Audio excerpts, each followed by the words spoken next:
Haslam bristled at the Browns front office and operation being termed dysfunctional. That said, we're sitting here the Friday before championship weekend. The job is still open from the first Monday of the coaching cycle. If you're a Browns fan, Jimmy Haslam is watching millions upon millions of dollars in franchise value evaporate in real time because nobody, and I mean absolutely nobody, wants to coach in Cleveland, and that dysfunction is already sabotaging Shador Sanders before his 2026 season even begins,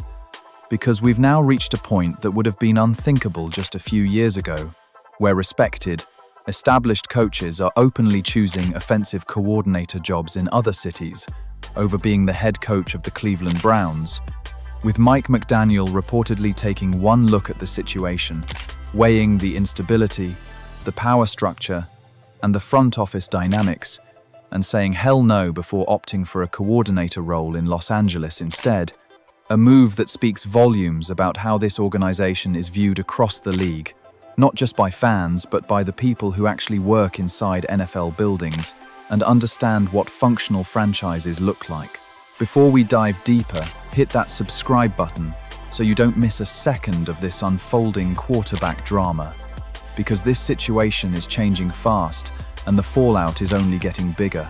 Meanwhile, Haslam is so desperate behind the scenes that there are growing whispers he's considering selling minority stakes just to stabilize what has become a full-blown dumpster fire, a move that would have been unthinkable for a franchise owner of his stature, all while a data-driven front office continues to operate in a vacuum by forcing coaching candidates to take personality tests, complete psychological profiles, and write long-form essays as if they're applying for a graduate program instead of interviewing for one of the most competitive jobs in professional sports, leaving Shador Sanders stuck on the sideline watching the franchise implode around him as 3 full weeks have passed since Kevin Stefanski was fired, and Cleveland still hasn't hired anyone, stalled out with no clear direction, no urgency, and no sense of momentum because the entire NFL already knows what we're about to expose, which is that the Browns aren't just dysfunctional in a normal football sense, they are actively sabotaging their own future through arrogance, over-engineering, and a complete disconnect from how the rest of the league actually operates. And that failure is now bleeding into every corner of the organization, from coaching to player development to league-wide perception. Everything. I would say with Atlanta, Kevin Stefanski did an initial virtual interview there. Him and Matt Ryan are both from Philadelphia. I was told basically the conversation never stopped. The interview never stopped. The two of them were talking a ton. Stefanski at one point FaceTimed Matt Ryan, and Ryan is sitting there watching tape. He's been on the job for a couple of days, and he's in there. This is much closer to John Elway than it is to Tom Brady. Matt Ryan is very invested, so you've got that kind of kindred football spirit that Kevin Stefanski was looking for. Speaking of Shador Sanders, how do you even feel about this whole, him starting? What's your take on this whole Shador situation? I'm going to say something that, listen, I'm not a conspiracy theorist, okay? I don't really sit up here and make up stuff in my head, but what I will tell you is the truth. I feel like the Browns, just because of how terrible the organization is and the moves that they make, the dumb shit that they do, I think that they are like a scapegoat, if I'm using that term correctly, for the NFL. I don't even think Jim Haslam owned the Browns for real. I think that the NFL owned the Browns. Look, there's no sugarcoating this. What's happening in Cleveland right now is catastrophic at a structural level.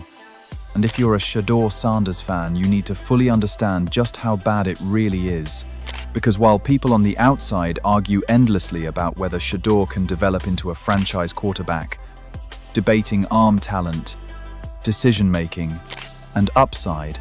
nobody seems willing to ask the far more important and uncomfortable question of how he's supposed to develop at all when the organization around him is collapsing in real time, eroding credibility with every passing day, and somehow it gets worse. The deeper you look into it, layer by layer, decision by decision, since it's now been 3 full weeks since the Browns fired Kevin Stefanski. And in that same span, Stefanski already landed another job before Cleveland could even hire his replacement, which should be impossible in a competent organization. but instead tells you everything you need to know about how this franchise actually operates, how slow it moves, how fractured the decision-making is, and how little confidence people inside the league have in its leadership. It gets uglier when you realize the Browns still haven't even fulfilled the Rooney Rule because every single interview so far has been conducted over Zoom instead of in person,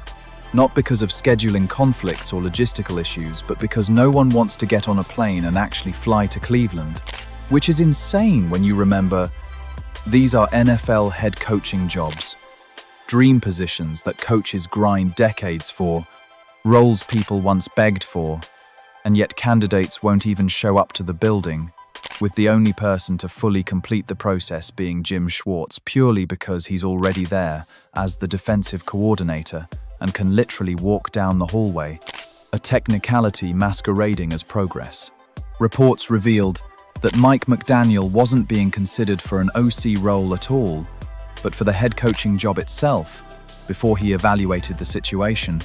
sat through a Zoom interview, read the room, assessed the power structure, and decided he was good, choosing instead to accept an offensive coordinator position in Los Angeles, a decision that isn't just a red flag, but a 5-alarm fire that signals to the entire league that Cleveland is viewed as toxic, unstable, and not worth the personal or professional risk,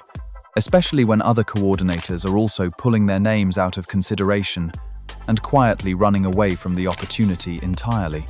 When your organization becomes this radioactive, it directly impacts franchise value because perception drives everything in the NFL, from free agency decisions to trade leverage, to sponsorship interest, to long-term valuation. And right now, the NFL coaching community is broadcasting loud and clear that it doesn't believe in the Browns, a problem that only worsens when you learn about their interview process involving personality tests, multi-part essays, psychological evaluations, and homework assignments designed by an analytics department empowered by Paul DePodesta, a process that candidates increasingly see as a warning sign rather than a selling point, leading many of them to quietly decide it's simply not worth the hassle, the ego-checking, or the headache, effectively filtering for a narrow, Ivy League-style profile instead of the best football minds available. All of this leaves Shador Sanders trapped in chaos, when what he actually needs to succeed is stability, clarity, development, and an offensive-minded head coach who understands quarterback growth, timing, protection schemes, and confidence building, not dysfunction, withdrawals, and public embarrassment. And if the fallback option ultimately ends up being Jim Schwartz, then Cleveland still has to convince an offensive coordinator to walk into this mess, which feels increasingly unrealistic when even head coaching candidates are saying no, making it eerily clear that Shador's 2026 season is already in danger before it even begins, not because of his talent or work ethic, but because of systemic, organizational failure. And while this situation is undeniably brutal, frustrating, and unfair, it might also be what ultimately frees him, because if Cleveland implodes again, Shador becomes a valuable young quarterback asset that competent teams around the league will look at and say they can develop, just like Baker Mayfield after escaping the Browns, meaning this disaster could eventually end with Shador landing in an organization that actually knows how to build around a quarterback instead of tearing everything down around him, because he deserves better than this circus. Now, the real questions looming over the entire situation are whether Shador should want out of Cleveland as soon as possible, or wait and hope the organization somehow figures it out, and which team should ultimately rescue him when the Browns inevitably fail him. Because Jimmy Haslam's franchise value is taking a hit, the Browns are unraveling in plain sight, and Shador Sanders is caught right in the middle of it all. But this story isn't close to finished yet. It's only just getting started. So don't skip a single second of this video, because every detail matters. If this story hits home, give it a like, subscribe to the channel, and let us know in the comments where are you watching from, and which team do you think should save Shador Sanders. Let's begin.